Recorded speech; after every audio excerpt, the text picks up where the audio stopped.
Olá a todas e todos, sou Emerson Senna, professor da Universidade Federal de Juiz de Fora, sou formado em Ciências Sociais, Antropologia, com doutorado em Ciência da Religião. Vamos hoje ver um livro muito importante para todos aqueles interessados em religião, especialmente religiões antigas, religião antiga. É o livro de Karl Kereni, Religião Antiga. Vou, com vocês, conduzir uma pequena apresentação sobre este livro fundamental para a ciência da religião, a teologia, ciências, estudos clássicos e todos aqueles interessados em entender qual é o elemento mais fundamental das religiões antigas.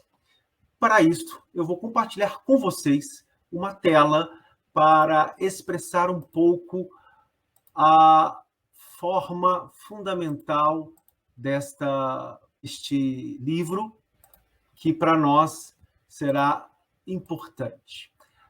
Vou apresentar Karl Kereni para vocês, e o livro que a Editora Vozes traduziu e publicou.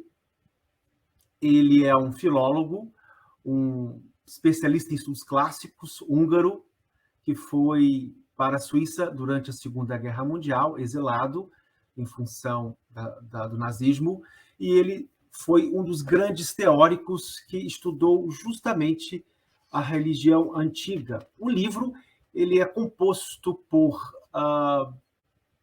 uma coletânea com 17 textos, palestras, ensaios, cartas, textos escritos entre 1939 e 1969. Um livro muito importante que a Vozes traz para todos os leitores e leitoras do Brasil.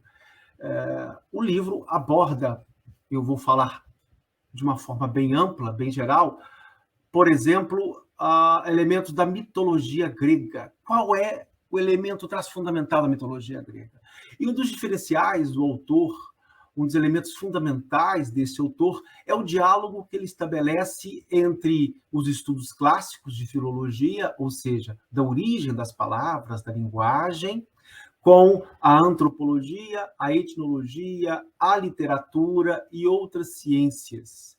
Karl Kereni influenciou muito Carl Gustav Jung. Os dois têm uma relação muito fundamental por conta dos estudos de Karl Kereni sobre a religião antiga. Quando falamos de religião antiga, nós precisamos ter em mente que ela abarca todo um conjunto de elementos históricos, sociológicos, linguísticos, antropológicos, que vão da religião dos gregos, a antiga religião judaica, o cristianismo primitivo, a religião dos romanos, e todos estes mundos, especialmente o mundo mediterrâneo, mundo ao qual se dedica Karl Kereni. São 17 capítulos que o livro traz, e nesses 17 capítulos ele vai centrar o foco justamente nesse aspecto fundamental da religião dos antigos gregos, religião antiga. Aqui temos um exemplo de um jarro de cerâmica, a biga de Aquiles arrastando o corpo de Héctor, uma famosa passagem dos clássicos gregos de Homero. É cerca de 520 a 510 antes de Cristo. Ilíada é o canto ao qual se refere esta passagem. Nesse sentido, um dos capítulos que abre a coletânea de textos de Karl Kereni é o que é mitologia. Uma reflexão muito fundamental, porque ela vai na contramão do senso comum que muitas vezes ouvimos dizer na boca de muitas pessoas, inclusive até mesmo de pessoas ligadas aí aos estudos e ao ensino, professores e professoras. O que é mitologia, ele tem um traço, Karl Kereni diz que ela tem um traço fundamental, que é uma construção de um mundo, uma visão de mundo, uma narrativa de mundo que não precisa de uma prova de verdade. Ela existe por si. E é interessante a forma como ele vai apresentando estas conclusões, estas configurações, de uma forma acessível ao grande público, mas, ao mesmo tempo, uma forma densa que mostra as questões. O que é muito interessante, que eu gostaria de compartilhar com todos vocês, leitores e leitoras, internautas, é um dos últimos textos de Karl Kerényi sobre uma pergunta fundamental. A religião grega é uma religião de salvação? Religiões de salvação são as religiões judaico-cristãs, dentre outras, que propõem a ideia de um Deus transcendental, de um Deus transcendente que resgata. A conclusão de Karl Kerényi neste capítulo é de que os gregos não tinham uma religião de salvação, porque os deuses gregos, a mitologia grega, é toda uma mitologia não transcendental, como a mitologia cristã, como a mitologia judaica. Assim também os romanos, a pena na escrita de Karl Kerényi são apresentados desta forma. Um outro capítulo fundamental é Theos, que, em geral, é traduzido como Deus em grego.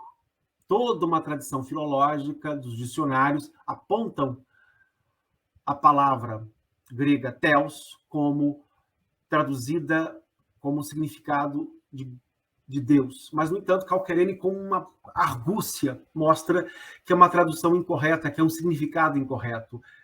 Theos, em grego, é o acontecimento, é o acontecer presente em toda a vida grega. O nascimento tem Theos. O nascimento de um ser humano, de uma criança, de um menino ou uma menina, tem Theos. Progressivamente, esse Theos se torna Zeus na cultura greco-romana, que ela é de amplo aspecto e período. Ela atravessa o período arcaico, mais antigo, o período clássico, que nós conhecemos especialmente com os filósofos gregos, e o período helenístico, já em contato com as culturas gregas e orientais do entorno, no Mediterrâneo e do entorno do Mediterrâneo.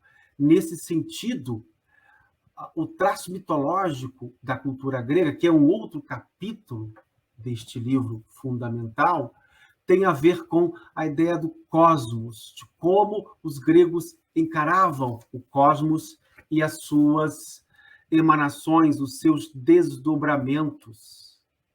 A sua vida gira em torno desta situação do cosmos. Um outro capítulo que eu gostaria de chamar a atenção para os leitores, são 17 capítulos, vamos falar apenas de alguns dos que eu achei como leitor deste livro da Vozes interessantes para compartilhar com vocês. Um capítulo super interessante, especialmente para também quem gosta de arquitetura e artes, que é o que é o templo grego. É um dos últimos textos escritos e traduzidos aqui, que é de 1969, onde Karl Kerényi mostra como o templo grego ele difere completamente do templo judaico, do templo cristão, porque, em geral, na nossa concepção judaico-cristã, a divindade está lá. Mas Karl Kerényi vai mostrar que o templo grego é um dos elementos que constituem um culto e é uma forma muito específica de presente votivo aos deuses e deusas gregos.